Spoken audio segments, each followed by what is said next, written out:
Om Shri Lakshmi Narsimhaya Namaha. Valmiki Ramayana, Ayodhya Kanda, chapter 104. Vasishta, Kausalya and others see Rama. Summary. Preceded by Dasaratha's wives and others, Vasishta advances to the hermitage of Rama.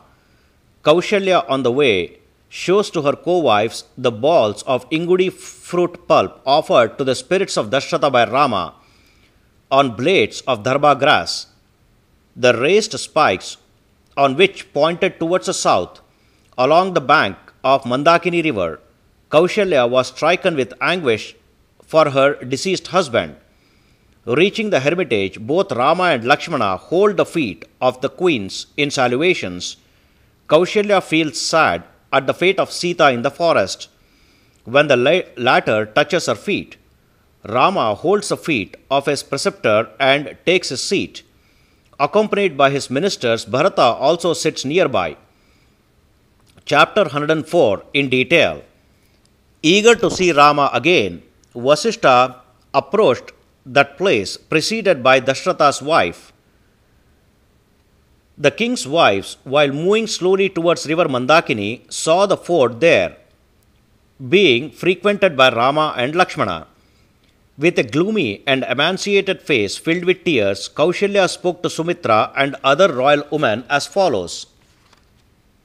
This is the ford located in the eastern region of the forest, frequented by Seetha, Rama and Lakshmana. Banished from the kingdom, those unfortunate persons of illustrious exploits who have no country. O Sumitra, Lakshmana, your son, always draws water himself from here unvaryingly for the sake of my son. Through engaged in an inferior act of carrying water, your son is not to be censured because all that service rendered to his brother is enjoined with virtues. Your son too, who is not accustomed to such pains, will indeed be relieved now of this mean, wretched and laborious task. The last-eyed Kausalya observed a ball made up of Ingudi pulp, which was placed by Rama in honor of his father on the ground, on a heap of Dabha grass, the raised spikes of which pointed towards the south. Seeing that ball of food placed on the ground by the unfortunate Rama for his father, the queen Kausalya spoke to all the wives of Dasaratha as follows. Since this ball of food, offered traditionally by Rama in honor of his father, the high-souled Dasaratha, the lord of Ikshvaku race, I do not consider this offering as befitting for that great-souled king, who was like unto a god and who lived amid every pleasure. How can the lord of the earth, Dasaratha, equal to the lord of celestials and a mighty man, having enjoyed the earth with its four quarters, the boundaries of which are the oceans, eat a cake of Ingudi pulp?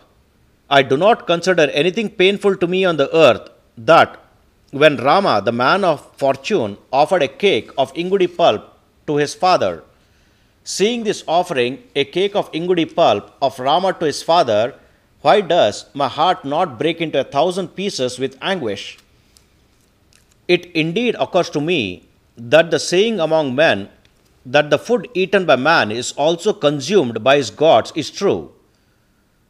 Consoling Kausalya, thus afflicted by grief, Kausalya's companions then proceeded further and saw Rama in his hermitage, who resembled an immortal driven out of paradise. Beholding Rama, bereft of all enjoyments, his mother agonized as they were with grief, emitted cries and allowed tears to flow. Rama, the tiger among men, true to his promise, raised up and took hold of the auspicious feet of his mothers. Those large-eyed queens, by means of their pleasantly touching soft fingers and palms, as well as charming hands, wiped the dust from Rama's back. Seeing all those mothers, the wailing Lakshmana too slowly played obeisance devotedly to them all by bowing to each in turn immediately after Rama. All Dasaratha's wives manifested the same affection towards Lakshmana, who was born of Dasaratha and exceedingly handsome, as they did to Rama. Then the grief-stricken Seetha, her eyes filled with tears, also touched the feet of her mother-in-laws and stood before them. Kausalya embraced the miserable Seetha as a mother, her daughter, she who was emaciated because of her stay in the forest and afflicted with grief, and spoke the following words. How has the daughter of King Janaka, the daughter-in-law of King Dasaratha and Rama's wife, fallen into such a wretched plight that she is living in a desolate forest? O Seetha, seeing your face like a lotus withered with heart, or a faded lily, or gold defiled with dust, or a moon hidden by the clouds, the fire of grief produced by the firewood of adversity and existing in my mind burns me severely. While the sorrowful mother was speaking thus, Rama, the elder brother of Bharata, approached Vasishta and took hold of his feet in salutations. Then Rama, holding the feet of that priest who was equal of Agni, the fire, and endowed with great splendor, even as Indra, the lord of celestials, would clasp the feet of Brahaspati, sat down by his side. Then, after Rama and Vasishta sat, Bharata, the pious man, along with his counselors, the leading citizens, warriors, and virtuous people, seated himself at a lower level at a proximity to Rama. Seeing Rama in the garb of an ascetic, radiant in majesty, the extremely powerful Bharata, paying obeisance to him, with joined palms, then took his place in his presence, as the devoted Indra, the lord of celestials, sits before Brahma, the lord of creation. A highest curiosity arose in the minds of those worthy men assembled there as to what persuasive words Bharata at that moment would utter, while addressing Rama, having offered salutations and homage to him.